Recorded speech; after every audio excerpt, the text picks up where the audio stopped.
On her first day working as a housemaid in the sprawling estate of one of Chicago's most notorious families, the young black woman stepped into the grand living room and froze. A striking charcoal and oil canvas in a heavy iron frame hung at the center of the main wall. Cold, storm-gray eyes stared straight at her from within the artwork. A strong, unyielding jawline. Dark hair pulled back into a messy tie, a few strands falling loose, a crooked smile. The very smile she had seen hundreds of times on her daughter's face every morning. The blood drained from Maya's rich brown skin. A sharp ringing filled her ears. Her feet seemed to root themselves into the polished mahogany floor of a room so luxurious she knew she didn't belong in it. The lady of the house was still speaking, still introducing the family lineage, but Maya couldn't hear a single word anymore. Only the frantic pounding of her own heart, each beat striking against her ribs as if it meant to break free. The man in the portrait was him, Leo, the man who had come to her diner every morning for 5 months. The man who had cooked instant noodles in her narrow kitchen and laughed when sauce splattered across his tattooed arms.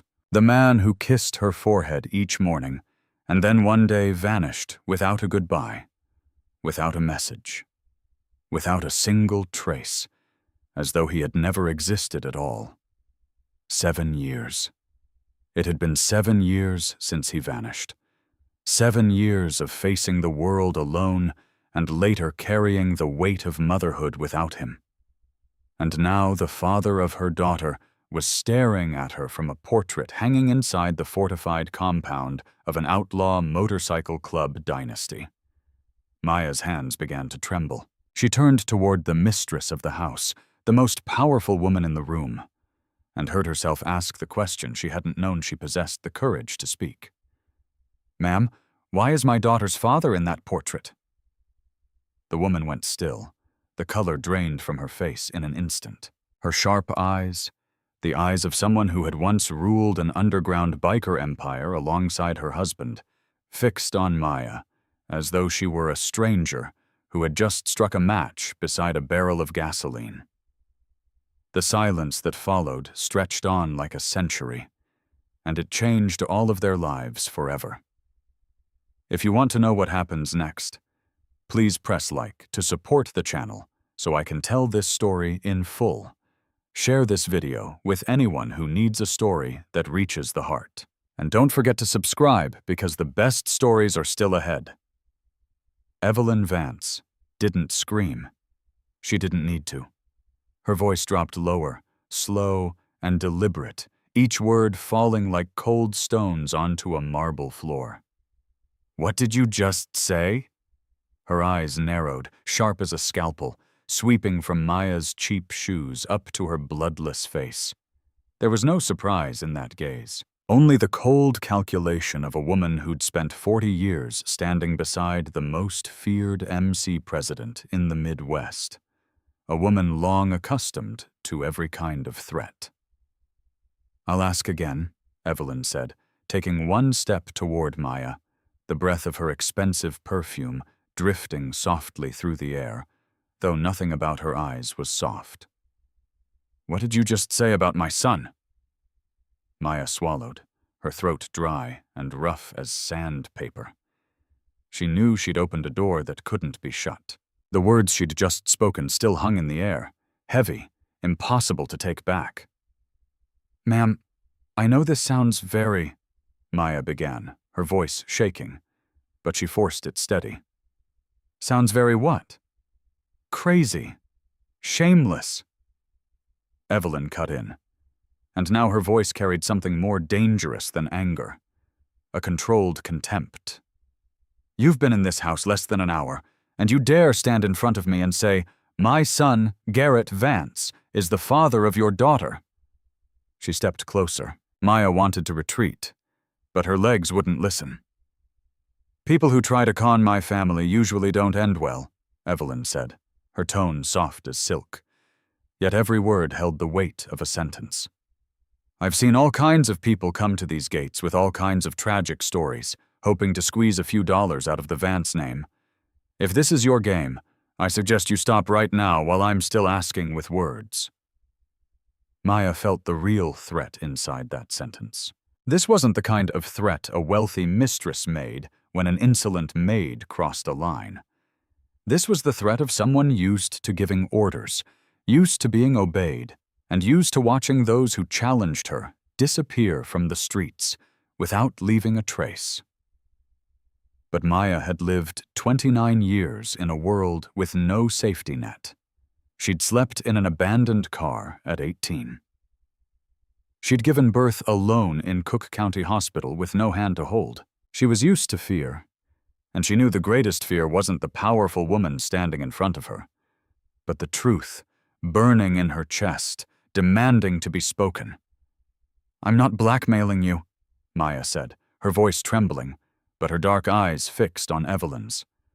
"I didn't know who you were until this morning. I didn't know who this compound belonged to. I only know that the man in that portrait is the man I loved for 5 months, 7 years ago. He said his name was Leo. He came to the diner where I worked every morning, ordered a black coffee, thick as motor oil. He laughed when he told bad stories. He rubbed his hair when he was embarrassed, and he kissed my forehead every morning before he left." Maya's voice broke on the last word, but she swallowed it back, refusing to cry in front of this woman. Then one day, he disappeared. Not a word, not a message. The phone number disconnected as if he'd never existed. She drew a deep breath. 6 weeks later, I found out I was pregnant. I looked for him everywhere, but I only had a fake name, and the memory of a man I now know was never truly who he said he was. Evelyn stood motionless. Her face didn't change by a single line, but Maya saw something shift in those eyes. Not trust, not yet, but attention. The kind of attention of someone truly listening instead of merely waiting to speak. "My daughter's name is Zuri," Maya went on, her voice steadier now, as if saying her child's name anchored her in the storm. 6 years and 4 months old. I've raised her alone from the first day. No one helped, no family, no friends, no one but me and that baby. I didn't come here to find my child's father. I came here because the pay is 3 times the diner, and because my daughter deserves to eat enough meals every day." Maya stopped, breathing. Seeing him in that painting was an accident I wish had never happened. The room sank into silence. Afternoon sunlight slipped through the glass and spilled across the Persian rug, drawing long bands of light over the mahogany floor. The wall clock ticked steadily, the only sound in the thickened space between the 2 women. Evelyn looked at Maya for a long time. Not the look of evaluation anymore, but the look of someone rearranging pieces in her mind, measuring what she'd heard against what she already knew, searching for the crack in a story and not finding it. Then she turned, walked to the deep leather sofa, and sat down. Her back still straight, but her shoulders easing by the slightest degree. Only a fraction, yet enough for Maya to see that a fissure had appeared in her armor. "Sit down," Evelyn said. Her voice was still cold, but it wasn't blade sharp anymore. It had shifted into something else. Something like the voice of a professional interrogator when she realizes the suspect in front of her may be telling the truth. "Start from the beginning. Every detail. Leave nothing out." Maya told her story. Every detail. Diner 66 in the West Loop, the corner near the train station. The smell of roasted coffee each morning, mingling with steam rising from the Chicago pavement. Leo, or now she knew him as Garrett, always arrived at 7:30 in the morning. Never early, never late, as though his internal clock had been set for that exact moment. He always sat in the same place, the small booth by the window. He always ordered the same thing, black coffee with no sugar. And he always looked at her with those storm-gray eyes when she brought the cup over. A look that made her hands tremble so badly she nearly spilled coffee across the table during the first week. Evelyn listened without interruption. She sat motionless like a statue on the leather sofa, only her eyes alive, sweeping across every expression on Maya's beautiful brown face, searching for the smallest sign of deceit. When Maya finished, the room fell silent again. Evelyn rose, walked to the heavy oak cabinet near the window, opened the second drawer, and took out a brown leather-bound album. Not the kind displayed for guests, but a personal one. The leather corners worn, the spine slightly loosened. She placed it on the coffee table in front of Maya without a word. Maya looked at the album, then at Evelyn, hesitating. "Open it," Evelyn ordered, her voice clipped. Maya opened to the first page, and her breath caught instantly. This wasn't the stern charcoal portrait hanging on the wall. This was Garrett as he truly was. Garrett in ordinary life, the Leo she had known. A photograph on the Lake Michigan shore. Him in a cut-off tee and jeans, leaning against a custom Harley, smiling with his eyes narrowed against the sun. The next, him sitting in a dive bar, a beer bottle in hand, his head tipped slightly back as he laughed at something someone had said. Then a birthday photo. Him standing before a cake, candlelight reflected in those storm-gray eyes, and that smile tilting slightly to the left, a little shy, as though he wasn't used to being the center of attention. "Here." Maya paused at the lake photograph, her finger lightly touching the protective glass. "That smile, it tilts to the left always, and the way he squints in sunlight instead of wearing sunglasses." She turned the page, stopping at the bar photo. "Here. The way he holds his bottle always with his left hand even though he's right-handed, and when he laughs hard, he tips his head back and then runs a hand through his hair because he's embarrassed." Maya's voice began to tremble. "My daughter does exactly the same thing. Zuri runs her hand through her tight curls when she's nervous. She tilts her head when she laughs, 6 years old, and she makes gestures she's never seen anyone do, because the only person who moves like her disappeared before she was even born."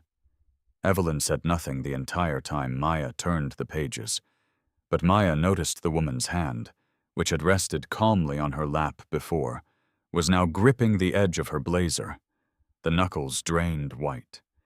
It was the only detail that betrayed Evelyn Vance's true emotion. Then she stood, pulled her phone from her pocket, and dialed a single number without looking it up. "Wrench." Her voice returned to cold steel. "I need a background check on someone. Maya Vance. No, Maya Washington. 29 years old.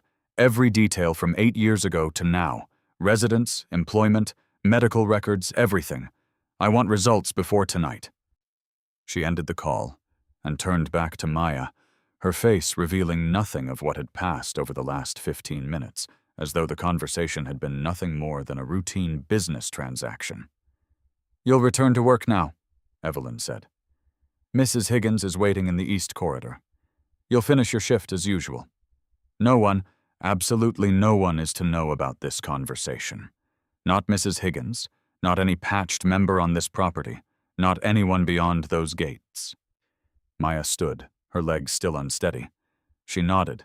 Evelyn stepped closer, close enough that Maya could see the fine veins rising along the woman's hand from gripping too long. "And Maya," she said, for the first time using her name, not girl or new hire, but Maya. And the way she pronounced it carried a weight Maya couldn't explain. "If the results show you're lying, even in the smallest detail, you'll wish you had never stepped onto this compound." The rest of that day passed like a dream Maya couldn't wake from. She followed Mrs. Higgins down the East Corridor, listening as the housekeeper explained the cleaning schedule for each room, which solution was used for hardwood floors, which for granite surfaces, how to fold bath towels according to Vance standards. Maya nodded, memorized, repeated when prompted, but her mind was elsewhere, spinning between the charcoal portrait, Evelyn's ice-cold face, and the storm-gray eyes she'd seen every day for 6 years, contrasting beautifully against her daughter's brown skin. "Are you all right?" Mrs. Higgins asked after Maya dropped the dust cloth for the third time in 10 minutes. "You seem distracted." "I'm sorry," Maya said, picking it up and forcing a smile. "First day, a little nervous." Mrs. Higgins nodded with understanding and didn't press further. She was the kind of a woman who knew when to stop, and Maya was quietly grateful for that. By early afternoon, Mrs. Higgins led Maya to the second floor, to the master suite wing. "This room belongs to Mr. Garrett," she said, pushing open the heavy oak door. "He's running the Vegas charter, but Mrs. Vance requires that it be kept immaculate, as if he could return at any moment." Maya stepped inside and immediately felt the air shift. The room was large, yet surprisingly minimal compared to the rest of the estate's opulence. A king-size bed with an iron frame, 2 bedside tables holding nothing but industrial lamps, a drafting desk by the window overlooking the garage bays. On it, only a closed laptop and a picture frame turned face down. This was the room of a man who didn't want to leave traces of himself or of someone trying to erase them, Mrs. Higgins instructed her to change the sheets, dust the surfaces, then left to inspect another area, telling Maya to finish and lock up afterward. Alone in the room, Maya moved slowly as though crossing a minefield. Her hands trembled as she stripped the bed, and when the scent from the pillow rose up, she had to stop, gripping the sheet, eyes closed. Leather, cedar, and motor oil. Leo's scent, the scent she'd breathed in every night beside him in the small South Side apartment. The scent she'd searched for unconsciously on her own pillowcase for months after he vanished, until it faded completely, and she'd been forced to accept he was truly gone. And now here it was, intact, fresh, as if 7 years hadn't passed. Maya forced herself to continue. Change the sheets. Dust. Arrange. When she reached the desk, she carefully wiped around the laptop and the picture frame under the pretense of dusting behind it. She lifted the frame. The photograph showed Garrett with his parents at a club rally, someone handing him his president's patch. Evelyn standing on his right with a rare smile and a massive man with a stone-hard face and a braided beard on his left, whom Maya assumed was Iron Hank Vance. But it wasn't the photograph that stopped her heart. It was what was hidden behind the frame. A small round piece of cardboard, edges worn, pale brown. She recognized it instantly before even turning it over because she'd seen thousands like it during her years working in diners. A cardboard coaster, the kind Diner 66 placed beneath every mug. The logo was nearly faded, but still visible enough to make out the stylized route sign and the small lettering beneath. Maya turned the coaster with fingers trembling so badly she almost dropped it. The back slanted handwriting in blue ink. Maya. Her own handwriting. She remembered clearly as if it were yesterday, the first day Leo had sat in the diner. She'd written her name on the coaster when he'd asked what it was because the place had been too busy and she'd had to rush off to other tables.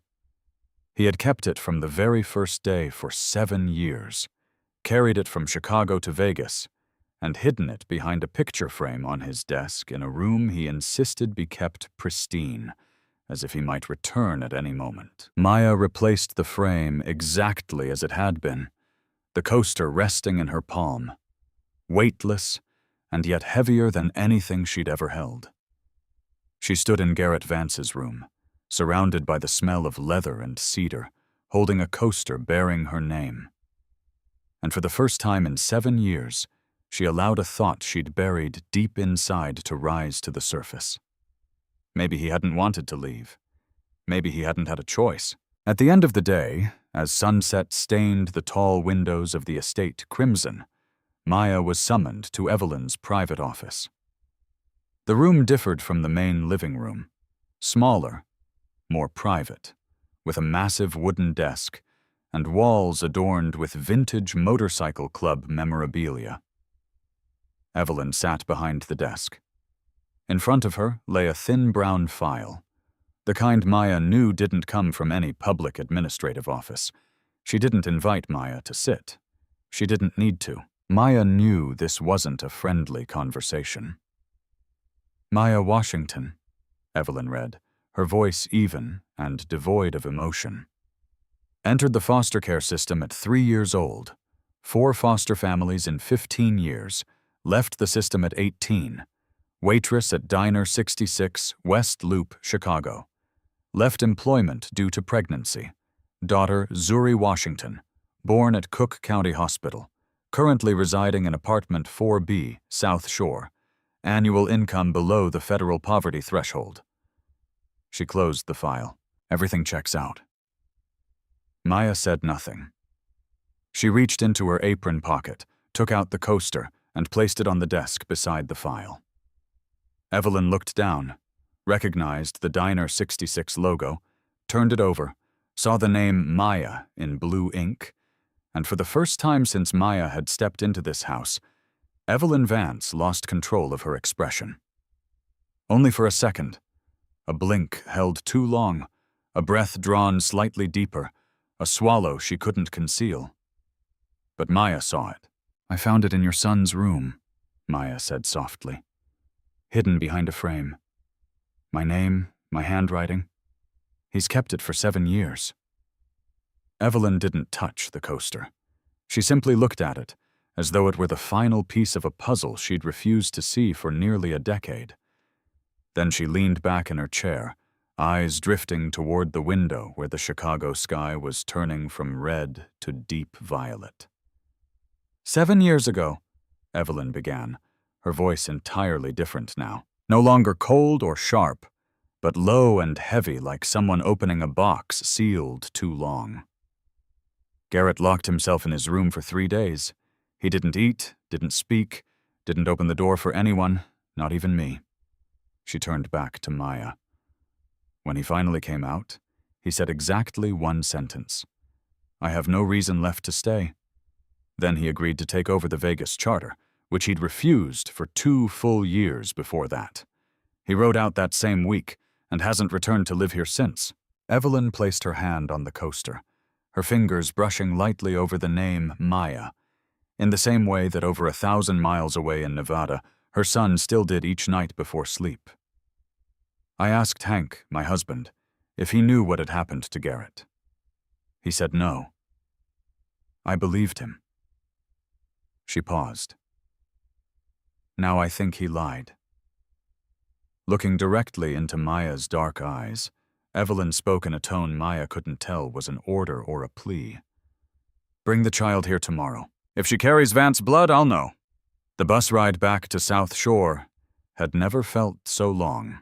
Maya sat in the last row, her forehead resting against the cold window, watching Chicago slide past without truly seeing it.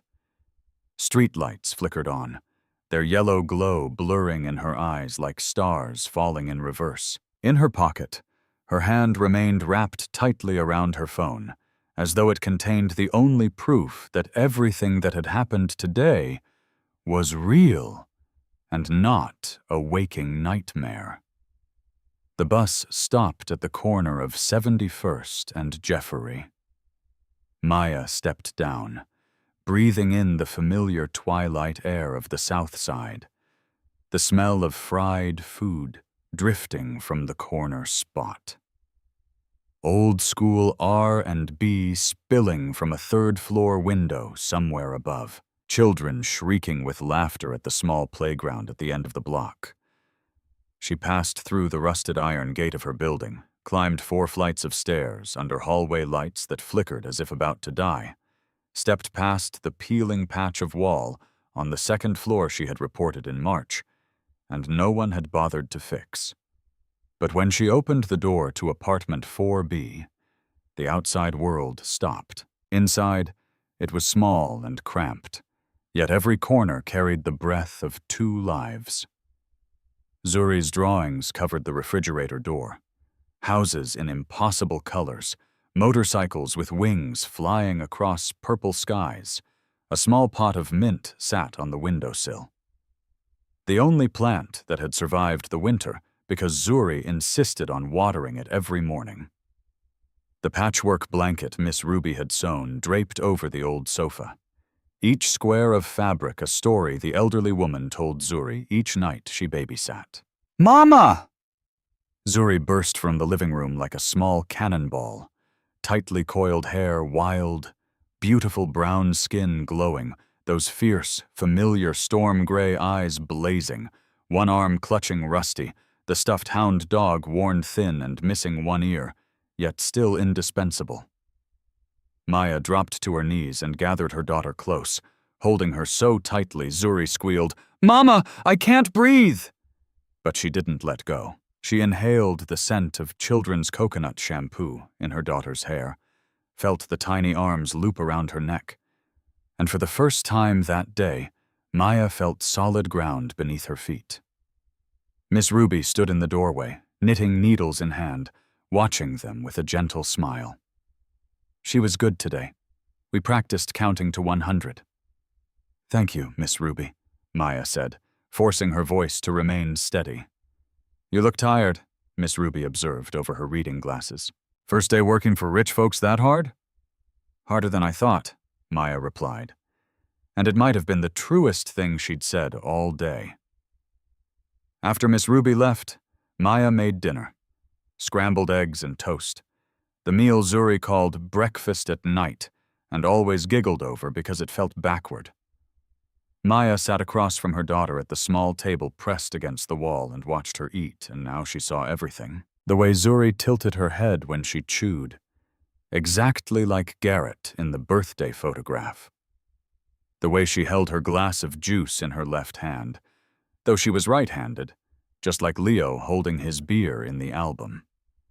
And the dimple. That dimple when she laughed. The feature Maya had once thought came from some distant, unknown ancestor, now had a name, a face, a portrait hanging on a living room wall in a compound in Lake Forest. Late that night, Zuri slept curled on the shared bed. Rusty tucked beneath her chin, mouth slightly open, breathing soft and even. Maya lay beside her, but couldn't sleep. She pulled out her phone, lowered the brightness to its dimmest setting, and opened her photo gallery. She scrolled backward through time, past hundreds of pictures of Zuri from birth until now, past exhausted selfies after night shifts, past photographs of instant noodles at 2 a.m. when Zuri had just learned to roll over, until she found them. 4 photographs. All that remained of the happiest 5 months of her life.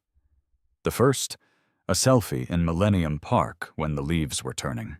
Leo's arm around her, both of them smiling, his pale skin and her deep melanin striking against the autumn trees behind them. The second, Leo standing in the kitchen of this very apartment, the same kitchen where she'd cooked eggs tonight, wearing a striped apron, tomato sauce smeared on his cheek, grinning sheepishly after burning a pot of noodles. The third, blurry and slightly shaken because Maya had taken it in a hurry, Leo kissing her forehead in the rain at Navy Pier, droplets glistening in his long hair, storm-gray eyes closed. The fourth, the last one, Leo asleep on her sofa, one arm tucked under his head, his face so peaceful. Maya remembered thinking she wanted to wake to that face every morning for the rest of her life. 2 days after that photograph, he vanished. Maya turned off the phone and stared at the ceiling. The crack was still there, zigzagging from the corner toward the center, exactly as it had been nearly 7 years ago, when she lay there 7 months pregnant, alone, not knowing what she would name her child, not knowing whether she could pay rent the following month. She remembered the nights waking at 3 o'clock in the morning to nurse Zuri.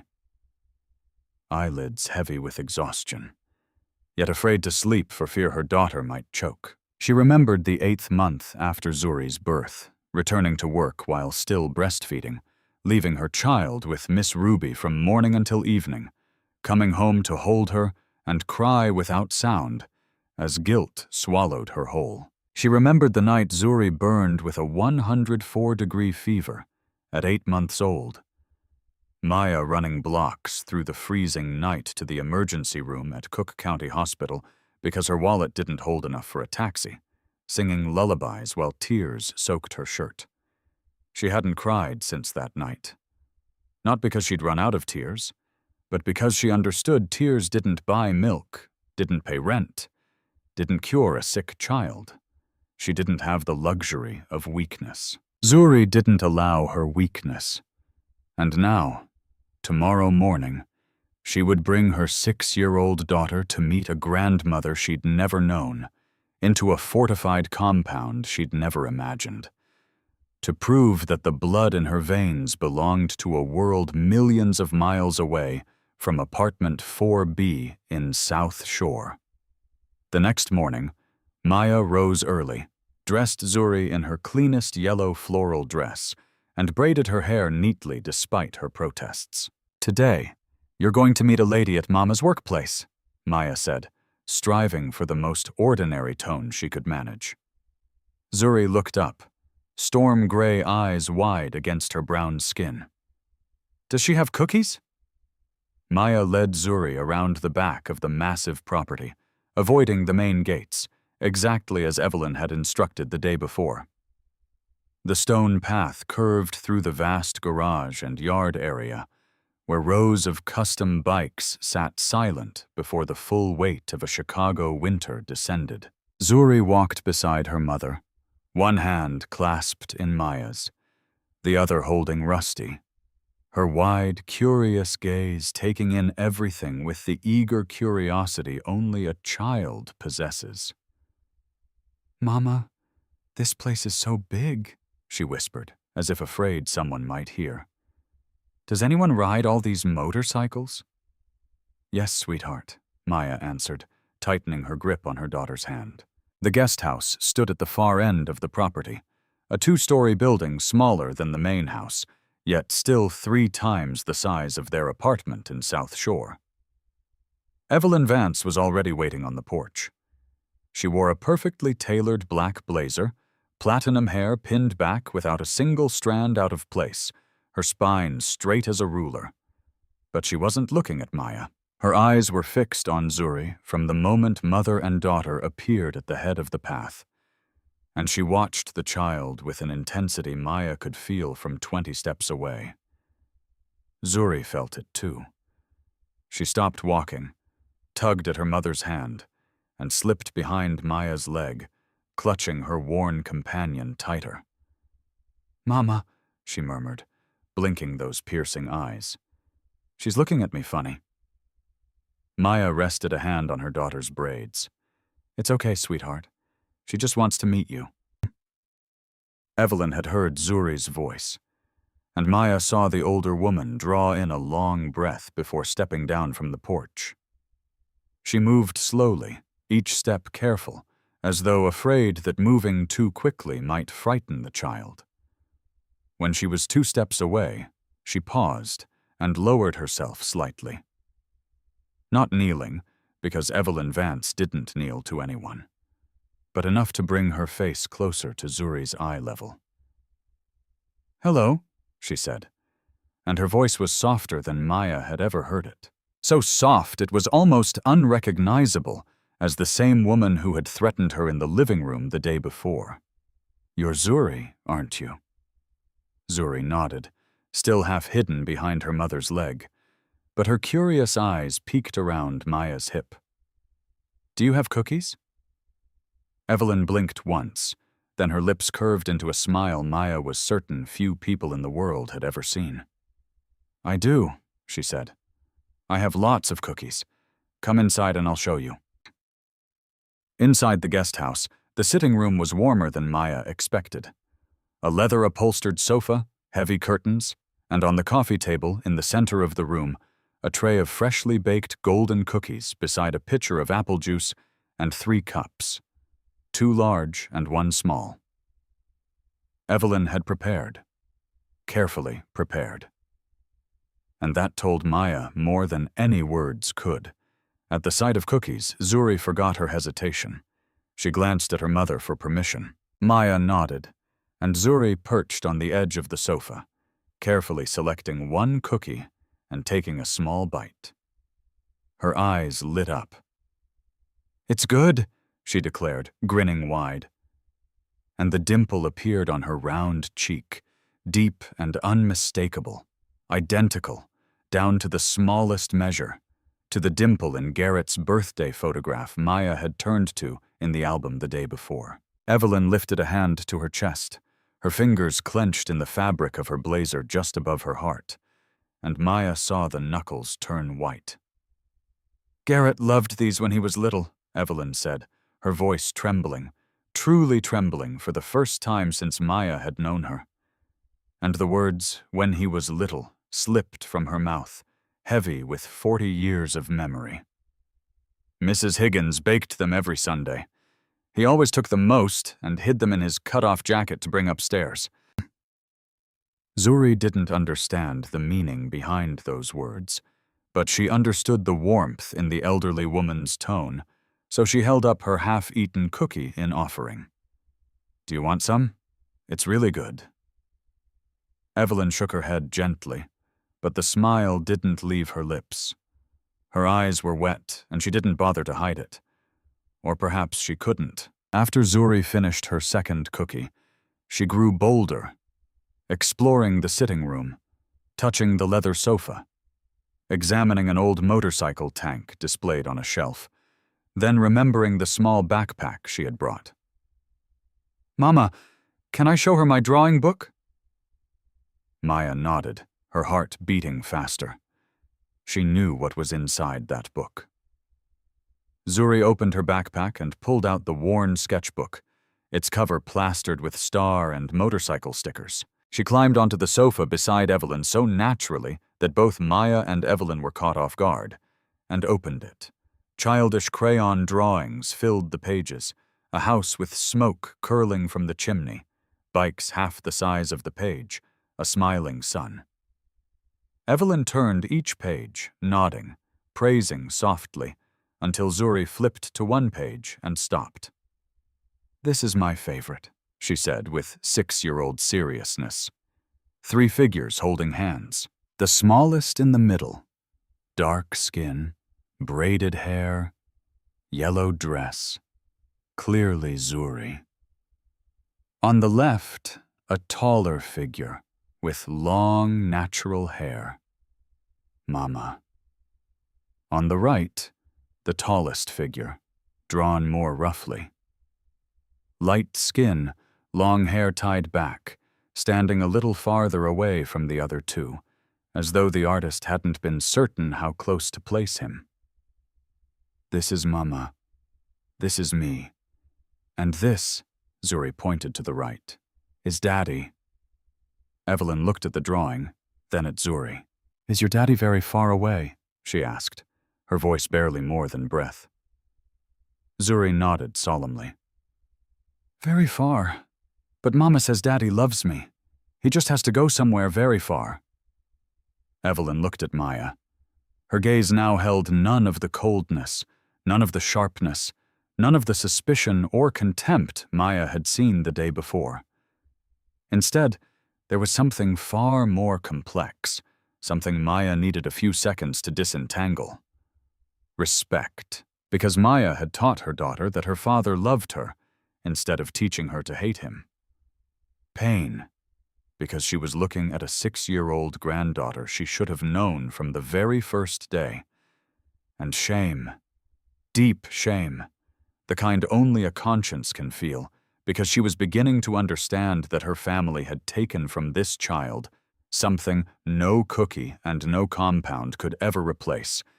Then the sound of a phone shattered the quiet. Evelyn took it from her pocket, glanced at the screen, and her expression shifted at once. She stood, murmured, "Excuse me," and stepped out onto the porch, closing the door behind her. Maya could hear her voice through the glass, low but sharp. "When?" "Tomorrow morning." "Fine. No, don't ask. Just come back." When Evelyn returned, her face had regained its composure, but a new tension lingered at the corners of her eyes. "There's been a change," she said, looking at Maya. "Garrett has changed his ride. He's flying back. He'll arrive tomorrow morning." Maya felt the floor tilt beneath her feet. Tomorrow morning. Not the weekend. Not next week. Tomorrow. "I'm not ready," she said, and the words slipped out before she could stop them, more honest than anything she'd spoken in the last 2 days. Evelyn studied her for a long moment, then looked at Zuri, who was now adding another yellow detail to the family drawing with a crayon, utterly unaware that her life was about to change completely. "No one is ever ready for this," Evelyn said, her voice low. Not cold, but heavy. Heavy like someone carrying a decision on her shoulders. "But my son has lost 7 years. He shouldn't lose another day." More than 1,500 miles away, in a sprawling penthouse overlooking the Vegas Strip, Garrett Vance sat by the window, looking down at the neon lights at midnight. A fine desert rain hit the glass, tiny droplets tracing uncertain paths downward, like the roads he had not chosen. The whiskey glass on the marble ledge had long been emptied, leaving only a thin amber stain at the bottom and the lingering scent of smoke in the air. Beside it, resting on the cold stone surface, lay a small round piece of cardboard with worn edges, pale brown, so old it was nearly frayed apart at the rim. A coaster from Diner 66. Garrett picked it up, turned it over, and looked at the slanted blue ink handwriting. Faded slightly with time, yet still legible. Maya. He brushed his thumb over the name slowly, as though afraid that pressing too hard might make it disappear. The way the woman who carried that name had disappeared from his life. No, the way he had torn her from his own life and called it protection. The door opened. Wrench stepped in without knocking. A privilege earned by 10 years at Garrett's side through brutal turf wars, sleepless nights, decisions ordinary men would never have to make. He saw the coaster in Garrett's hand and didn't look surprised, because this wasn't the first time. Not the 10th, not the 100th. "Boss, your mother called," Wrench said evenly. "She wants you on a flight tomorrow morning." Wes Garrett didn't look up.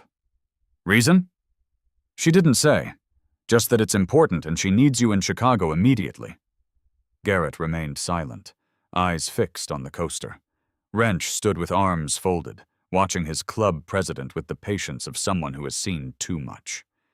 Then he exhaled softly, almost inaudibly. "It's been 7 years, boss," Wrench said. Not accusing, only tired. The kind of tired that comes from repeating the same sentence too many times, and knowing the answer will never change. "You should let go." Garrett finally lifted his gaze.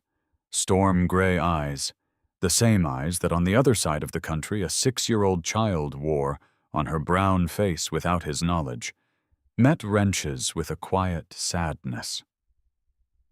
"I've let go of everything in my life, Wrench," Garrett said, his voice low and slow.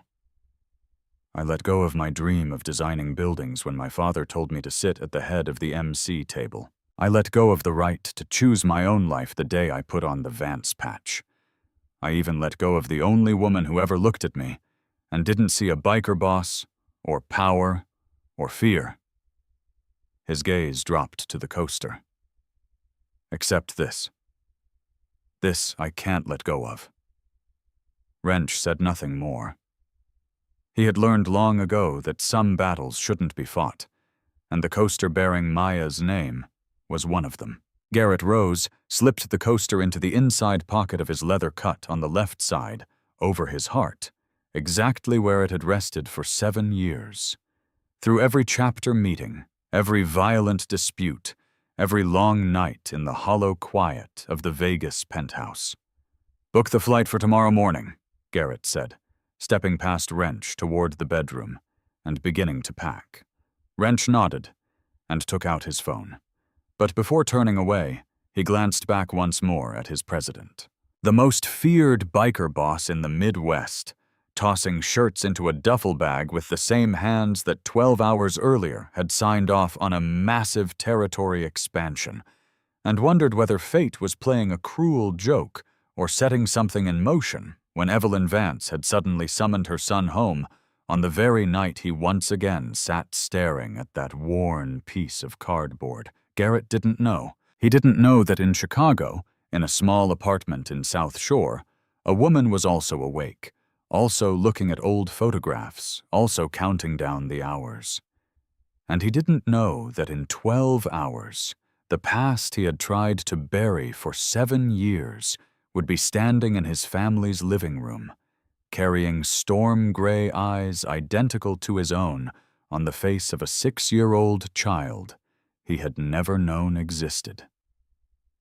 That morning, Maya didn't wear her uniform. She stood before the small bathroom mirror in her South Shore apartment, studying her dark skin beneath the flickering fluorescent light, then removed the neatly folded housemaid uniform she had laid out on the bed. Instead, she chose a simple yellow sundress, the only one in her closet that wasn't work clothing, bought on sale at a thrift store 2 years earlier for a job interview she hadn't gotten. The color popped beautifully against her skin. The dress was old, but fit her well. Soft cotton skimming her body, formal enough not to feel ashamed, simple enough to still be herself. She let her natural hair fall loose instead of tying it back as she did every day, looked at her reflection once more, then turned away. If she had to face Garrett Vance, she would face him as Maya Washington, not as his housemaid. The morning train and bus delivered her to Lake Forest at 7:45. The moment she stepped through the iron gates of the compound, she sensed the difference. A custom blacked-out Harley-Davidson was parked before the main entrance, a bike that hadn't been there 2 days earlier. He was home. Her heart pounded so hard she felt it beating in her throat. She walked straight to the main door instead of the staff entrance, and Mrs. Higgins opened it, her eyes flickering briefly at the sight of Maya in the yellow dress rather than a uniform. But she asked nothing, only inclined her head and stepped aside as though she had been warned that this morning would not be ordinary. Maya crossed the foyer, her low heels striking the floor in steady echoes. Moving down the corridor she had memorized in just 2 days, past biker memorabilia and heavy oak doors until she stopped before the double doors leading into the main living room. She heard a voice inside, deep and even, a man's voice, and her entire body stiffened as if ice water had been poured down her spine. 7 years she hadn't heard that voice. 7 years she'd thought she had forgotten. She hadn't. Maya knocked. "Come in," Evelyn's voice called, calm but taut, like a string pulled close to snapping. She pushed the door open. Evelyn sat in the familiar leather chair to the left of the fireplace, back straight, hands resting on her lap, fingers interlaced so tightly the knuckles were white. And to the right of the fireplace, standing with his back to the door, was a tall man in a plain black t-shirt and jeans, one hand holding a coffee mug, the other tucked into his pocket. He was saying something to his mother, his voice warm and steady.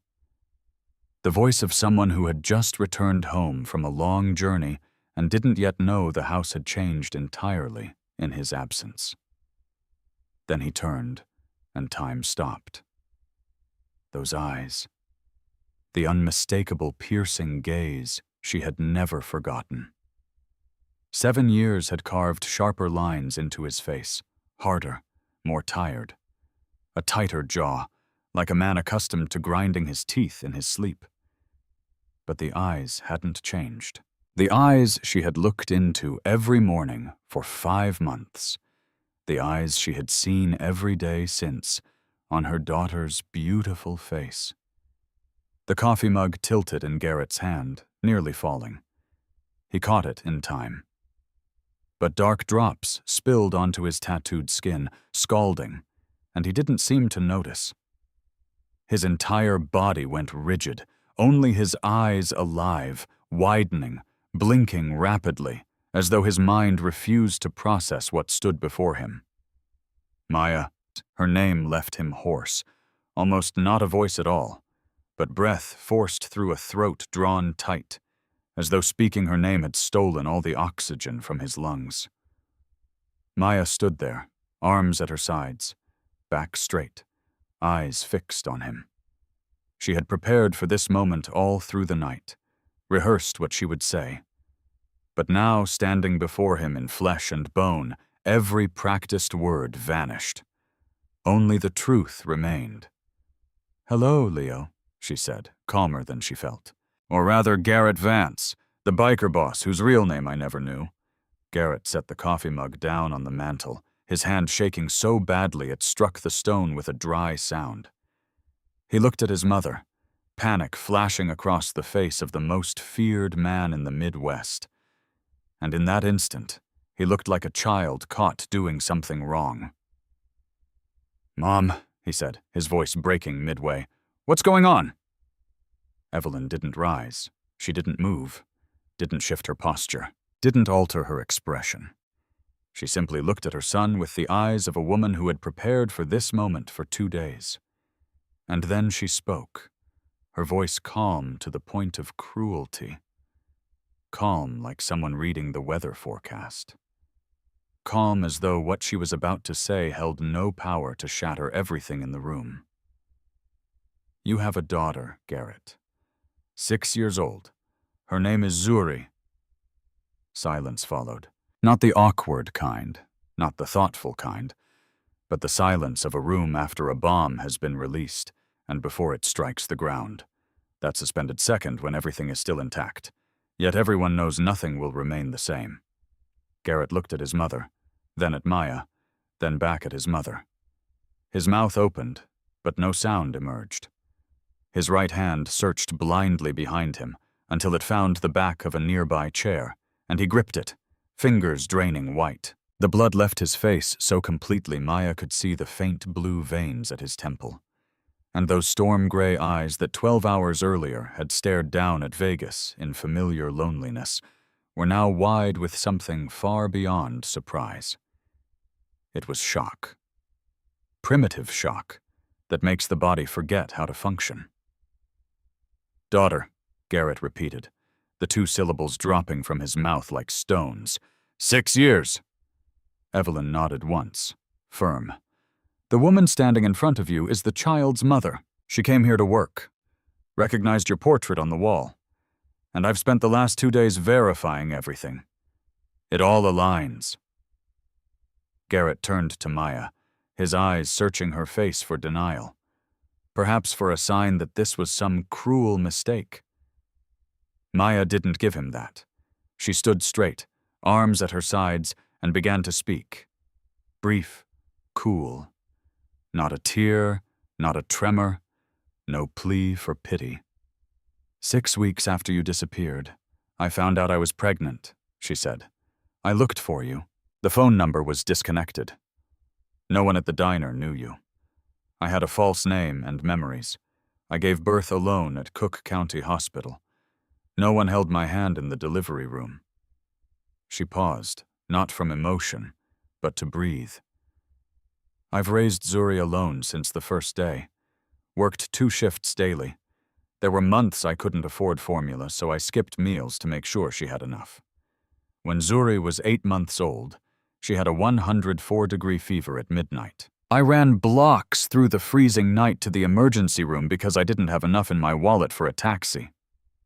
Each sentence was a blade, and Maya knew it. Yet she wasn't trying to wound.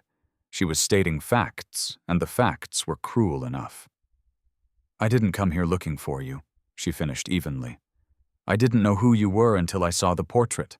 I came because the pay is 3 times the diner, and my daughter needs to eat, that's all.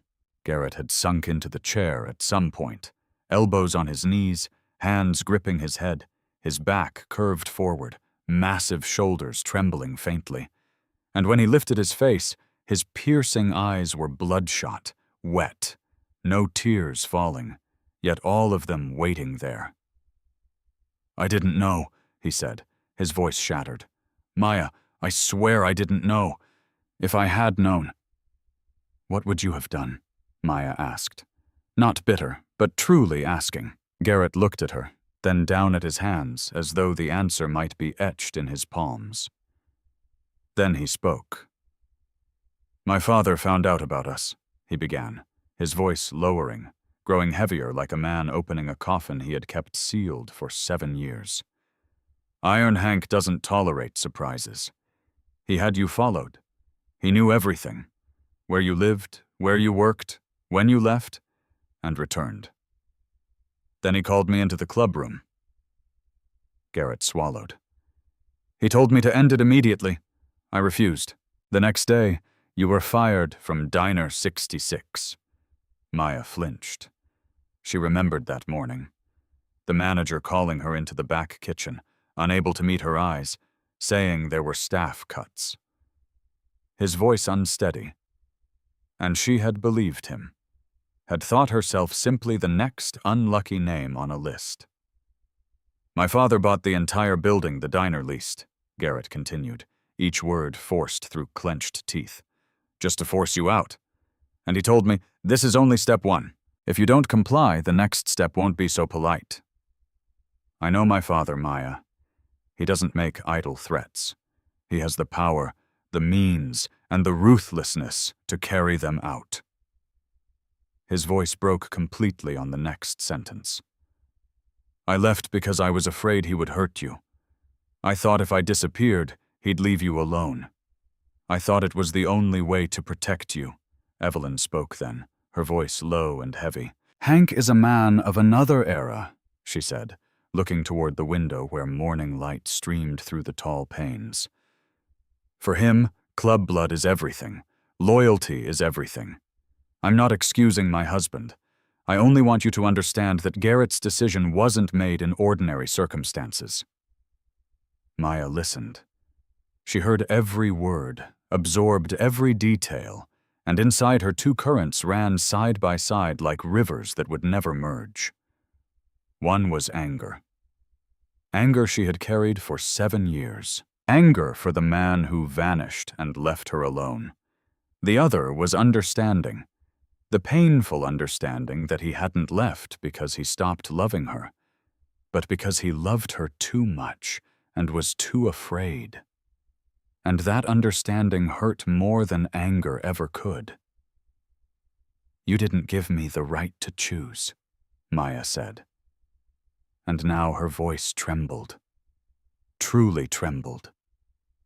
Because anger and understanding were tearing her apart. "You decided for me that I needed protection through abandonment. You thought you were noble by sacrificing yourself, but do you know what your sacrifice did to me? To your daughter?" Garrett didn't answer. He only looked at her, storm-gray eyes saturated with regret. Not the shallow regret of someone caught, but the kind that corrodes from within, the kind that had lived with him every day and every night in that Vegas penthouse beside the coaster bearing her name. "Zuri," he said, her name breaking in 2 pieces as it left him. "May I see her?" Maya studied him for a long time. Studied those wet gray eyes identical to the ones that looked at her every morning from her daughter's brown face and asked, "What's for breakfast?" Studied the trembling hands of the most feared outlaw boss in the Midwest. Studied the man who had broken her heart and at the same time given her the most precious gift of her life. "Yes," Maya said. "Maya. But if you disappear again, Garrett Vance, whoever you are, however powerful you may be, I swear you won't get a 3rd chance."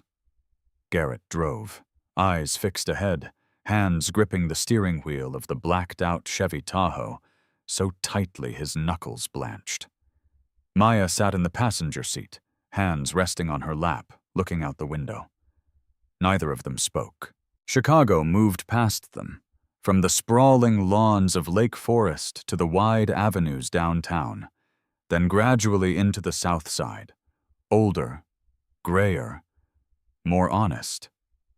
10 minutes passed, with nothing but the hum of the engine and distant horns. 10 minutes in which every second felt weighted with lead, each of them alone, with a private storm. Maya broke the silence first, not because she wanted to, but because the quiet was swallowing them both. "She likes to draw," she said softly, still looking out the glass. "Like you." Garrett glanced at her for the first time since they'd gotten into the truck. "Like me?" "You don't know," Maya replied. "But Zuri draws houses all day. Every kind. Houses with gardens, houses with chimneys, houses with balconies full of flowers. She draws houses so often, her first-grade teacher once asked if her mother was an architect." She paused. "She draws houses like she's searching for somewhere to belong and hasn't found it." Garrett said nothing. He faced the road again, but Maya saw his jaw tighten, a muscle ticking beneath the skin. When the Tahoe turned onto 71st Street, he slowed. He looked through the windshield at the building, the rusted iron gate, the cracked concrete steps, the stained exterior wall tagged with graffiti, laundry lines strung between upper-floor balconies. This is where his daughter lived. This is where, while he sat in a penthouse staring down at the Strip, Zuri slept in a small apartment sharing a bed with her mother, clutching a worn stuffed hound named Rusty. "I don't pity," Garrett said quietly as he turned off the engine, eyes still on the building. "I'm ashamed." Maya didn't answer. She opened the door and stepped out. Garrett followed. They climbed 4 flights of stairs in silence, past flickering hallway lights, peeling plaster, the smell of fried food drifting from a second-floor apartment. Garrett didn't complain, didn't flinch. He simply observed, eyes taking in every detail, calculating every lack his daughter had endured for 6 years because of his decision. Maya knocked on Miss Ruby's apartment door. It opened, and before Maya could speak, a small, curly-haired blur launched forward. "Mama!" Zuri wrapped her arms around her mother's leg, face tipped up, storm-gray eyes shining. Then she saw Garrett. She stilled, tilted her head to one side, exactly the way Garrett tilted his when assessing a situation, exactly the way she had tilted it when looking at Evelyn. And her curious gaze traveled from his heavy boots up his tall frame, stopping at his eyes. 2 pairs of matching gazes met, a mirror reflecting 2 worlds. Then Zuri slipped behind her mother's leg, clutching the one-eared dog tighter. "Mama," she whispered. "I don't like strangers." Maya rested a hand on her daughter's braids. "It's okay, sweetheart." She looked at Garrett, and he understood. He stepped back 1 step, then another, giving the child space. He didn't advance, didn't crouch to force conversation, didn't do what an impatient adult might do. He simply stood there and waited. In Miss Ruby's living room, a small drawing table had been set up in the corner. Zuri returned to her usual seat, took out her crayons, and began drawing, ignoring Garrett as if he didn't exist. Garrett glanced at Maya. She gave the slightest shake of her head, meaning don't push. He nodded, then did something Maya hadn't expected. He pulled over a small chair, sat at the table beside Zuri, took a blank sheet of paper and a few crayons, and began to draw. He didn't speak, didn't look at her, just drew. A house, clean lines, balanced proportions, a porch with columns, wide windows, steps leading up. He drew with crayon on white paper an outlaw boss perched on a tiny plastic chair in a South Shore apartment, sketching the most beautiful house crayons could manage. Zuri glanced sideways. She tried to ignore him, But 6-year-old curiosity overpowered caution. She looked again and again. Then she stopped pretending and stared openly. "Whose house are you drawing?" she asked, still wary but intrigued. Garrett looked up gently. "I don't know yet. I just like drawing houses." "I like drawing houses too," Zuri said. And that first bridge between father and daughter, light as breath, carried more weight than any territory deal Garrett had ever signed. She nudged her chair a little closer, then a little more. She opened her sketchbook, flipped to a page, and placed it between them. 3 figures holding hands. Mama, Zuri, and a third figure standing slightly apart, drawn roughly, long hair tied back. "Who's this?" Garrett asked, voice barely audible. "That's my daddy," Zuri answered solemnly. "Mama says Daddy went far away, but I still draw Daddy." Garrett turned his face aside. His massive shoulders trembled visibly, and Maya, standing in the corner, saw him lift a hand quickly to his eyes as if wiping sweat, but it wasn't sweat. The hardest biker boss in Chicago was crying over a crayon drawing made by a 6-year-old child. Then Zuri added softly, with the blunt honesty only children possess. "Tommy has a daddy. Kayla has a daddy. Everybody has a daddy." She looked down at the drawing. "I don't." Silence fell heavy enough to suffocate. And then Zuri did something no one expected. She carefully tore the drawing from her sketchbook, smoothed it flat on the table, and held it out to Garrett with both tiny brown hands. "For you," she said seriously, "because you look sad." Garrett took the paper with both hands.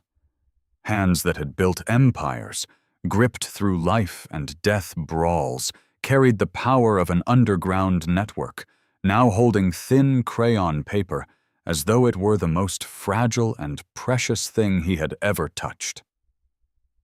"Thank you," he said, and his voice broke completely on those 2 words. "It's the most beautiful thing anyone has ever given me." On the drive back in the black Tahoe, the drawing rested on Garrett's lap. He said nothing for 5 full minutes. Maya remained silent, too, giving him the space she knew he needed. Then Garrett spoke, his voice low and steady. No longer shattered, but fused by something new, something harder than steel, deeper than regret. "I've lost 7 years," he said, eyes fixed on the road ahead. "I won't lose another day." Garrett kept his word. He came back the next day, and the day after that, and the day after that. A month passed, and Garrett Vance didn't miss a single visit. Didn't arrive a minute late, even when it meant leaving a club meeting halfway through, postponing a call with the Nevada charter, or driving across Chicago in rush-hour traffic just to reach the South Shore apartment at 4 o'clock, sharp as promised. In the beginning, Zuri still called him Garrett, and kept exactly an arm's length between them, always with Rusty wedged in the middle like a shield.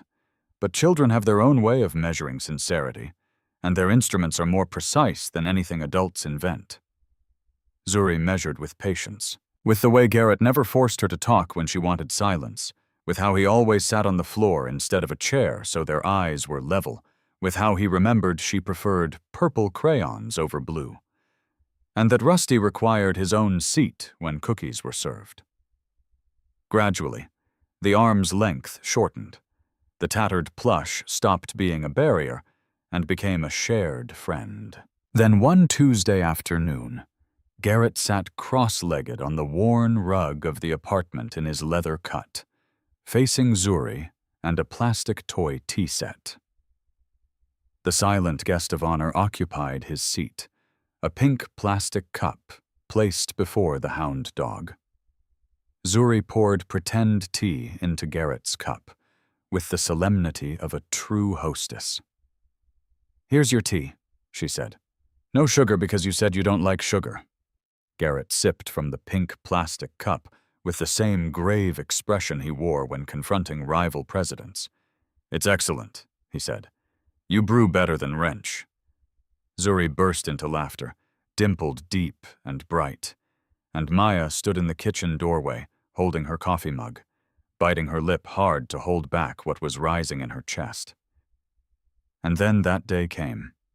There was nothing remarkable about it, just an ordinary Saturday afternoon. Garrett took Zuri and Maya to the supermarket because Zuri insisted on chocolate cereal that Mama never bought because it cost too much. They walked down the aisle, Zuri seated in the cart, legs swinging, eyes scanning the colorful shelves.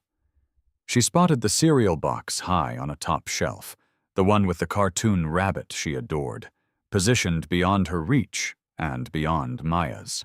Without thinking, without hesitation, without pause, Zuri turned to the tallest man closest to her and said, "Daddy, get that for me." Garrett froze in the middle of the aisle. His hand was already reaching up, fingers brushing the box, and he remained suspended there like a statue interrupted mid-movement. His eyes filled instantly. So quickly Maya knew he hadn't had time to brace, to build walls, to put on the biker boss mask. He stood in a crowded supermarket holding a cereal box with a rabbit on it, eyes reddened, and the word "Daddy" echoed in his mind, like a bell he hadn't known he had been waiting a lifetime to hear. "Daddy," Zuri repeated, confused by his stillness. "I want that one." Garrett swallowed, blinked, and placed the box into the cart. "Here you go, Princess," he said, his voice shaking slightly, but his smile the widest Maya had ever seen. At the Lake Forest compound, Evelyn Vance was changing in her own way. Each weekend, Zuri was brought to the estate, and the steel matriarch who had governed an underground empire beside her husband for 40 years now sat on the living room floor playing dolls with her granddaughter. She taught Zuri to shape clay, told stories of Garrett as a boy, and for the first time in years, children's laughter echoed through rooms long filled only with the heavy silence of power and secrets. Wrench noticed the change before anyone else. One evening, as Garrett left the South Shore apartment after reading Zuri her bedtime story, Wrench waited by the truck and watched his boss approach with a lingering smile still on his lips. "You're different, boss," Wrench said. Garrett looked at him. "How?" "You smile," Wrench replied, not accusing but almost astonished. "10 years I've ridden with you. I've never seen you smile like that." Garrett didn't answer, but he knew Wrench was right. He began declining certain meetings, the kind not listed on official calendars, the kind held in basements or back rooms of chop shops, the kind he once never missed. He began transferring responsibilities piece by piece, like a man dismantling a tower he had built over 10 years, taking it down from the top carefully, slowly but with certainty. And on the refrigerator in the South Shore apartment, in the place of highest honor, Zuri's newest drawing was held by a flower-shaped magnet, 3 figures holding hands. Mama on the left, Zuri in the middle, and Daddy. For the first time, no longer standing in a distant corner, no longer a faint outline sketched at the edge of the page. Daddy stood beside them, holding his daughter's hand, holding Mama's hand, large and clear and present, shaded in the darkest black crayon in the box, as if Zuri wanted to make absolutely certain that this time, Daddy wouldn't fade away. The idea for the picnic was Garrett's. He suggested it on a Friday evening, while the 3 of them sat on the floor of the apartment eating pizza because the table was too small for 3. And Zuri declared it the best pizza party of her life, though in truth it was only a $12 box from the corner shop. "The weather will be nice tomorrow," Garrett said, looking at Maya. "Starved Rock State Park, the 3 of us, if you agree." Maya hesitated for a beat. It would be the first time they went out together as a family. Not inside the familiar safety of the apartment, not within the protected grounds of the compound, but in the real world, where anyone could see them and assume they were ordinary. "All right," she said. On Saturday morning, the black Tahoe left Chicago, heading southwest. Zuri sat in the car seat Garrett had bought the week before, Rusty on her lap, talking without pause. She told them about Tommy at school who had lost his front tooth, about Miss Teresa teaching her to paint butterflies with her fingers, about how Miss Ruby was knitting a wool hat for Rusty because winter was coming, and hounds get cold too. Daddy Garrett drove, glancing at the rearview mirror to watch his daughter, answering every question, nodding where he should nod, feigning surprise where surprise was required. And Maya sat in the passenger seat watching the two of them through that same mirror, feeling something warm spread through her chest that she didn't dare name. Then, in the middle of the butterfly story, Zuri asked suddenly, as casually as if she were asking about the weather, "Daddy, why weren't you with Mama from the beginning?" Silence fell over the car like a heavy blanket. Maya stopped breathing. Her fingers gripped the seat. In the mirror, she saw Garrett's hands tighten on the steering wheel. His jaw set, but he didn't dodge the question. Didn't change the subject. Didn't say, "You'll understand when you're older," like so many adults would. "Because Daddy did something very wrong," Garrett said slowly, carefully, like a man stepping onto thin ice. "Daddy thought that going away would protect Mama, but it made Mama sad instead, and Daddy lost a lot of time with you." Zuri was quiet for a few seconds, processing in the way only a 6-year-old can, then said, "But Daddy's here now." "Yes," Garrett answered, voice thick. "Daddy's here now. Daddy won't go away again." "Right. Never. Pinky promise." Garrett looked into the rearview mirror. Zuri had raised her tiny little finger solemnly, as though this were the most sacred ritual in the world. He reached his right hand back, and her small brown finger hooked around his larger tattooed finger enveloping hers with a gentleness only a father gives his child. "Pinky promise," Garrett said. Starved Rock State Park on an autumn morning was so beautiful it seemed unreal. The trails lay still, reflecting the blue sky, and the trees shifting from green to gold to blazing red. The air was crisp and clean, carrying the scent of damp leaves and earth. They spread Miss Ruby's patchwork blanket beneath an old oak and laid out food Garrett had bought from a deli along the way. Sandwiches, fruit, juice, and a box of cookies Zuri insisted on bringing because "these are the ones Grandma Evelyn gives me, the best ones." After lunch, Zuri took out the watercolor set Garrett had given her the week before and sat at the edge of the blanket painting the landscape. She worked intently, head bowed, tongue peeking out slightly in concentration, while the two adults leaned against the oak trunk, shoulders close but not touching, watching her. "Maya," Garrett said, and his voice had changed. No longer Daddy speaking to his child, but a man speaking to the woman he loves, low and faintly trembling. "I want a second chance." Maya didn't look at him. She watched Zuri mixing blue and white to capture the sky. "Not just because of Zuri," Garrett continued, "though she's the most important reason, but because of us. Because what was between us never truly ended." He paused, then added more quietly, almost to himself. 7 years, Maya. 7 years. I kept the coaster with your name in my cut, carried it from Chicago to Vegas, placed it beside my bed every night. Wrench says I'm crazy. He gave a sad half-smile. Maybe I am. But I met many people in those 7 years, and none of them, not one, was you. Maya finally turned to look at him. Gray eyes met hers with naked honesty. No biker armor, no fortress walls. Only the man she had loved 7 years ago. sitting beneath an oak, asking for a chance. "I'm afraid," she said more honestly than she had ever spoken. "I'm afraid of your world, Garrett. It's dangerous. It took you from me once. It could take you again, or worse, it could reach Zuri." Garrett didn't argue, didn't promise grand assurances, didn't offer empty comfort. He simply said, "Don't believe my words. Watch my actions. I'll prove it every day." Before Maya could answer, Zuri ran over, holding up her still damp painting, eyes shining. "Look!" she cried, raising it between them.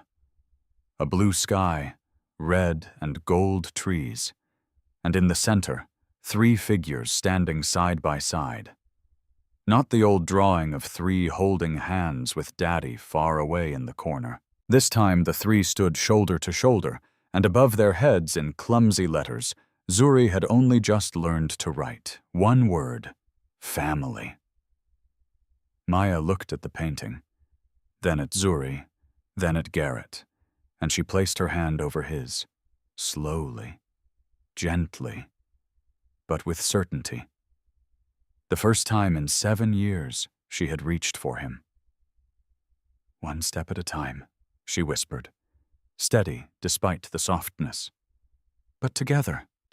Garrett turned his hand upward, threading his fingers through hers, and they sat beneath the oak, watching Zuri run toward the trees, chasing a late autumn butterfly. The painting marked family resting between them on the patchwork blanket. On the drive home, Zuri fell asleep in the back seat, Rusty tucked under her chin, lips parted, breathing soft and even. The Tahoe glided along the highway as Chicago rose on the horizon in violet and red twilight. Maya and Garrett's hands remained intertwined over the center console. No one spoke. There was no need. For the first time in 7 years, the silence between them wasn't the silence of loss or anger or loneliness, but the silence of peace, the silence of 2 people who had finally found their way back to each other. The week after the picnic, everything was so beautiful that Maya began to feel afraid. Not the old fear of scarcity or loneliness she had long grown used to, but fear of happiness. Fear, because every morning, Zuri ran to the door at the sound of the knock, shouting, "Daddy!" and launching herself at Garrett's legs like a small missile.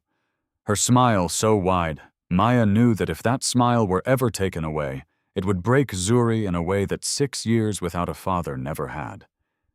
Because this time, she knew what she would be losing. Fear, because each morning Maya brewed coffee for Garrett, black with no sugar, set the cup on the small kitchen table, and he would take the first sip and look at her with those storm-gray eyes that had once pulled her under 7 years ago, and she knew she was falling again. Fear, because Evelyn Vance, the Steele matriarch, invited the 3 of them to dine in the main dining room of the Lake Forest compound, not in the guest house, not in a private corner out of sight, but at the principal table where every important club dinner had been held for half a century. Zuri sat in a high chair Evelyn had specially purchased, Rusty occupying the seat beside her because she insisted the dog needed a place too. And Evelyn didn't utter a single objection. It was acceptance clearer than any formal declaration. Everything was beautiful, and Maya was afraid because her life had taught her that beauty never lasts. Then she saw the SUV. The first time was Tuesday when she picked Zuri up from South Shore Elementary. A black SUV with tinted windows parked across the street about 30 yards from the gate. Maya thought nothing of it at first. Chicago was full of black-tinted SUVs, but on Thursday, when she arrived again, the same SUV was there. Same position, same license plate, and this time the driver lowered the window slightly, just enough for Maya to see a man's face, staring toward the school gate, where Zuri was running out, clutching her favorite plush toy. Maya gripped her daughter's hand tighter, walked faster, her heart pounding. Maybe she was imagining it. Maybe it was just another parent waiting. But the survival instinct, honed by 29 years without a safety net, was screaming that something was wrong. That night, Miss Ruby knocked on the apartment door. The gentle smile Maya was used to seeing on the elderly neighbor's face was gone, replaced by worry. "Someone came asking today," Miss Ruby said quietly. "While you were at work. A man in a cut, tattoos on his neck. Very polite, but the fake kind of polite. Asked where the little girl studies, what time you pick her up, whether anyone else ever does." The blood drained from Maya's face. "What did you tell him?" "I said I didn't know," Miss Ruby replied, eyes sharp. "I've lived long enough to know when not to answer a stranger's questions." Maya locked the door, checked it twice, looked into the bedroom where Zuri slept with Rusty, then pulled out her phone and called Garrett. He arrived within 15 minutes. But the man who stepped into the apartment that night wasn't Daddy Garrett, not the man who sat on the floor sipping pretend tea from a pink plastic cup. This man was different. Face cold, jaw tight, gray eyes hardened like steel tempered in fire. This was Garrett Vance, the boss. The man the entire Midwest knew not to cross. He listened as Maya recounted every detail. The SUV, the man questioning Miss Ruby. Then he made a single call to Wrench. "Check it. Black SUV, tinted windows near South Shore Elementary. I'll send the plate, and find out who's asking about my daughter." His voice wasn't loud, but each word carried something that made Maya shiver. Not fear of him, but fear of the world he belonged to, a world now extending a dirty hand toward her child. The answer came before midnight. Wrench called back, tension in his voice. "Viper Rollins, rival MC president trying to pressure you over the Southside routes. They discovered you had a daughter and a former lover. Weakness, leverage. A little girl and an orphan with no protection. Perfect to exploit." Maya listened to Garrett speaking to Wrench on the phone, hearing terms she didn't understand, but understanding enough to know her daughter had been turned into a piece on a board between biker bosses. And a rage rose in her stronger than any fear. "This," Maya said, her voice trembling not from fear, but fury when Garrett ended the call and turned to her. "This is why I'm afraid. This is exactly what I told you at the park. Your world is dangerous, and you pulled us into it, Maya." "Zuri is 6 years old," she whispered fiercely, because her daughter slept in the next room, but her voice cut like a blade. 6 years old, Garrett. And someone is watching her, asking about her, knowing where she studies, and what time I pick her up. Because of you. Because of the name Vance. Because of the empire you run." She stepped back, and that step carried more weight than physical distance. "My daughter isn't a hostage in your club war, Garrett Vance. I've lived my whole life alone, and I can do it again. I'll take Zuri out of Chicago if I have to. I've been running my whole life. I know how to run." Garrett didn't say, "I'll handle it," or "Trust me," or offer any of the empty promises Maya had heard too many times from too many people in her life. He simply looked at her, piercing eyes cold and hard as steel, nodded once, and turned to walk out of the apartment. The door closed behind him, and Maya stood in the middle of the living room, hand pressed to her chest, listening to his heavy boots fade down the old stairwell, not knowing that in the next 12 hours, Garrett Vance would dismantle everything he had built over 10 years. The first call he made was the moment he got into the truck, not to Wrench, directly to Viper Rollins. Wrench, behind the wheel, stared at him as if he'd lost his mind when he heard Garrett speak into the phone in a voice so calm it was chilling. "Viper, this is Garrett Vance. The Southside routes you want? I'm conceding them. All of them. In exchange for one condition only. My family is off limits. From this moment on, If any of your men come near my daughter or her mother one more time, it won't be a negotiation anymore. It'll be war, and you know I don't bluff." Rollins agreed. Of course he did. The South Side roots were worth millions, and he just secured them without firing a single shot. But Garrett didn't stop there. The second call was to Marcus Thorne, a corporate attorney. Not a club lawyer, not the kind who knew how to bury bodies in legal paperwork, but the kind who wore suits and sat in glass offices downtown, handling legitimate business transfers. "Marcus, I need to see you immediately tonight. I want to sign papers transferring all outlaw operations and the presidency of the club to the national table. All of it. I'm withdrawing completely." The silence on the other end stretched long enough for Garrett to know Marcus was trying to process whether he'd heard correctly. "Are you sure? We're talking about the entire network. All of it." Wrench drove him to the law office. The whole way he said nothing. But when Garrett opened the car door to step out, Wrench finally spoke. "Boss, that's 10 years of your life.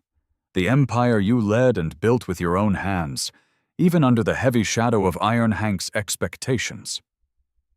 Garrett paused, one foot on the sidewalk, looking back over his shoulder. "Everything I built," he said, his voice calm, but each word carrying the weight of absolute certainty, "is sleeping in an apartment in South Shore, hugging a stuffed hound named Rusty." Wrench looked at him for a long moment, then nodded, said nothing more. 3 hours later, Garrett had signed it all. Every document, every transfer, every agreement. When he stepped out of the law office at 2 in the morning, he was no longer the Midwest's most feared biker boss. He was simply Garrett Vance, 31 years old, owner of a legitimate custom restoration shop and real estate holdings, and father of a 6-year-old girl whose first years he had lost. But he didn't go to Maya's apartment immediately. He returned to the Lake Forest compound, went to his private room, opened the desk drawer, and took out a rolled tube he had hidden there for weeks. From before the picnic, from before he'd even dared to hope. Architectural drawings, the first project he had designed with his own hands since abandoning his dream of designing buildings a decade earlier. At 3 o'clock in the morning, Garrett stood outside apartment 4B in South Shore. Dark circles under his eyes, black shirt wrinkled, hair disheveled from running his hands through it all night. In one hand, he carried the transfer documents. In the other, the roll of blueprints. He knocked softly.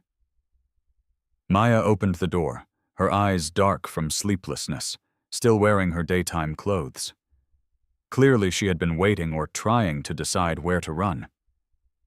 She looked at him. He looked at her. Then Garrett set the stack of documents on the kitchen table. "Transfer papers," he said. "I signed them. All club operations transferred to the national table. I stepped down. I'm completely out. My life is legitimate from now on. Custom shops, real estate. Clean." Maya looked at the papers but didn't touch them. She looked back at him, her dark eyes still guarded. But beneath the guard was something else she was struggling to contain. Something like hope. Garrett unrolled the blueprints and spread the large sheet across the small kitchen table, weighing the edges down with a coffee mug and a salt shaker because the table wasn't wide enough. The design appeared under the flickering fluorescent light. Lines clean, precise, beautiful, bearing the mark of formal training, but drawn with a full heart a craftsman. Home in Oak Park, 2 stories, an inviting front porch. Inside, a studio on the first floor with large north-facing windows. On the second floor, an art room for a child, white walls for hanging drawings, a small easel placed beside the window. In the backyard, a young oak tree and a swing. "My first project," Garrett said, his voice softer than at any other moment that night. I wanted to be an architect before my father turned me into something else. This is the dream I buried. Now I'm picking it up again. He pointed to each room. Studio for you, north light. Exactly what you need for design. An art room for Zuri. White walls so she can cover them with her drawings. A backyard with a swing because last week she asked why our house doesn't have one. Garrett, I'm not buying your love with a house, he said quickly, as if afraid she'd misunderstand. This is a promise. A promise that I'm willing to build everything again from the ground up. Clean, no shadows, no underworld. Just me, you, and Zuri. Maya looked at the drawing. Her beautiful brown fingers traced the lines of the studio, where he had sketched even the desk and wide window. Then slid to the small art room, where he had placed Zuri's easel exactly where the light would be best. Her hand trembled. "Do you know what I'm most afraid of?" she whispered. "Not being poor. I've been poor my whole life, and I survived. Not being alone. I've been alone my whole life, and I'm still standing." She looked up at him, eyes wet, but not crying. "What I'm most afraid of is not belonging anywhere. My whole life, from one foster home to another, from one rented room to the next. I've never had a place that was home. No one has ever said you belong here, and truly meant it." Garrett stepped closer slowly, gently, the way he had approached Zuri the first time they met, giving her room to step back if she needed. She didn't. "You belong here," he said, his voice deep and steady and trembling all at once. "Both of you." Here, Maya looked at him, at the storm-gray eyes shadowed from a sleepless night, at the wrinkled shirt from hours in a law office signing away his empire, at the blueprint of a dream buried for 10 years. Then she stepped forward, placed her hand over his chest, over the inside pocket of his leather cut where the coaster with her name had rested for 7 years. She felt his heart pounding beneath her palm. The biker boss, the architect, the father of her daughter, the man who had burned down an empire for a 6-year-old child, and for the woman he had never stopped loving. The first kiss after 7 years was so light, it was almost nothing. Just breath touching breath, lips brushing lips, hesitant and trembling, as if testing whether something once broken could be mended. Then the kiss deepened, steadier, stronger, and 7 years of loneliness, 7 years of anger, 7 years of buried love beneath layers of defense melted in that small kitchen under flickering fluorescent light between the transfer papers and the blueprint of a dream house. When they pulled apart, both their eyes were wet. "This is a yes, isn't it?" Garrett whispered. Maya smiled, the first unguarded smile. No armor, no walls, just Maya. Let's build it together," she said. The Craftsman home in Oak Park was completed on a late autumn morning when the last leaves on the maple trees were turning from blazing red to burnished copper. The wide porch glowed warmly beneath pale sunlight. The large windows reflected a clear blue sky. In the backyard, the young oak still held on to a few final yellow leaves, as if it too wanted to welcome the new family in its most beautiful colors before winter arrived. Zuri was the first to step through the door. She stood in the entryway, Rusty tucked under her arm, eyes that mirrored his own so wide they nearly filled her brown face. And then she let out a shout, a sound of pure joy only a child can make, a sound not filtered through any layer of defense. "My room! Mama! Daddy! Where's my room?" Garrett led her upstairs. When he opened the door to the art room, Zuri froze. White walls, a small easel placed beside the window to catch the morning light. a new box of crayons, and a watercolor set neatly arranged on the shelf. And in the corner, a small wooden sleeping stand that Garrett had built himself, just the right size for a stuffed hound dog. Zuri looked at the stand, then at Rusty, then at her daddy with shining eyes. She carefully placed Rusty on the new bed, pulled the tiny blanket up to the toy's neck, then turned to Garrett and announced with the most solemn expression a 6-year-old could manage. "Rusty has his own room now." Garrett crouched down and hugged her, and Maya stood in the doorway watching them, her hand gripping the frame because her knees felt weak. Not from sorrow, but because her heart was holding more than it had ever been used to holding in 29 years. In the afternoon, the doorbell rang. Evelyn Vance stood on the front steps in an elegant black suit, platinum hair immaculate as always, but in her hands she carried something Maya hadn't expected, an antique silver picture frame, heavy, intricately carved, clearly an heirloom rather than something bought in a store. Inside the frame was the photograph Evelyn had arranged the week before at the compound. Zuri sitting in the leather chair in the main living room, Rusty on her lap, smiling with her dimple showing, her beautiful brown skin glowing. The first official portrait of a Vance granddaughter. Evelyn handed the frame to Maya. Then she placed her hand on Maya's shoulder. She didn't speak. She didn't need to. The gentle pressure on Maya's shoulder, firm enough to be felt, light enough not to cross the careful boundaries they had spent weeks building, was clearer than any formal declaration of acceptance. Evelyn stepped inside, spent an hour in the art room with Zuri, teaching her how to mix blue and white to paint clouds, telling her that Garrett had loved painting clouds as a boy because he used to say clouds were the only things no one could own. When Evelyn left, she didn't go out the front door. She walked through the backyard, paused beneath the young oak, and turned back to look at the house. The second-floor window was lit. Zuri's shadow bounced behind the curtain. Her laughter floated out into the autumn evening. Evelyn stood there for a long moment, alone, the steel matriarch's face illuminated by the warm light from the window, and for the first time in many years, she smiled. A smile meant for no one's eyes, the kind of smile worn by someone who knows she has finally done something right after too many years of standing by while things went wrong. Then she turned away, her steps light on the path toward the back gate, withdrawing from the picture she knew no longer needed her to be complete.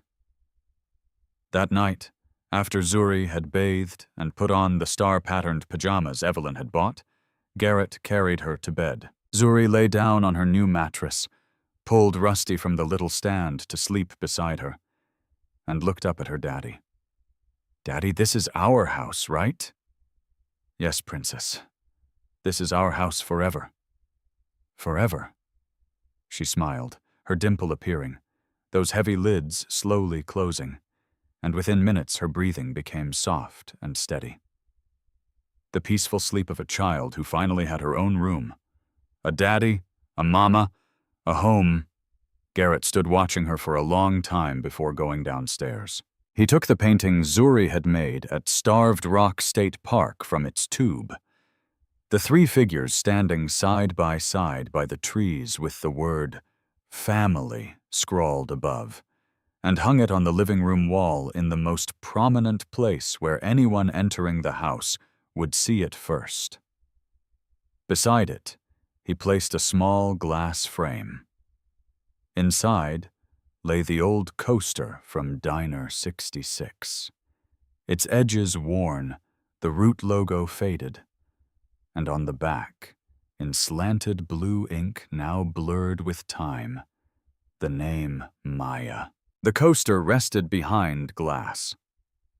After 7 years in his leather cut, after thousands of nights on a bedside table in Vegas, after tens of thousands of times his thumb had traced the letters in the dark, it had finally found its last resting place.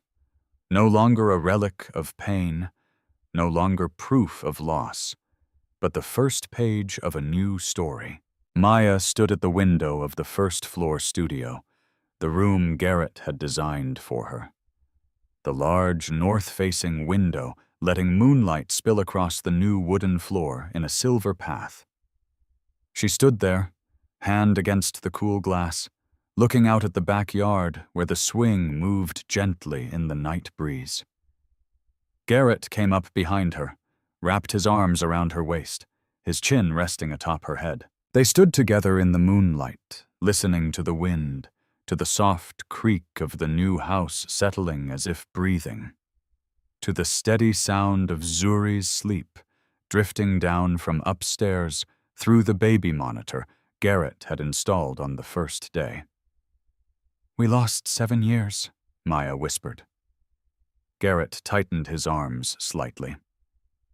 "We have a lifetime ahead," he answered.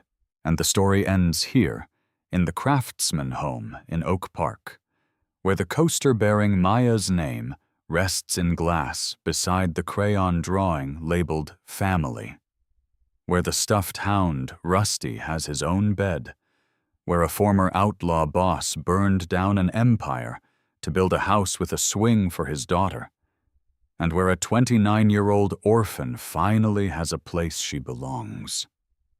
Sometimes life takes much from us.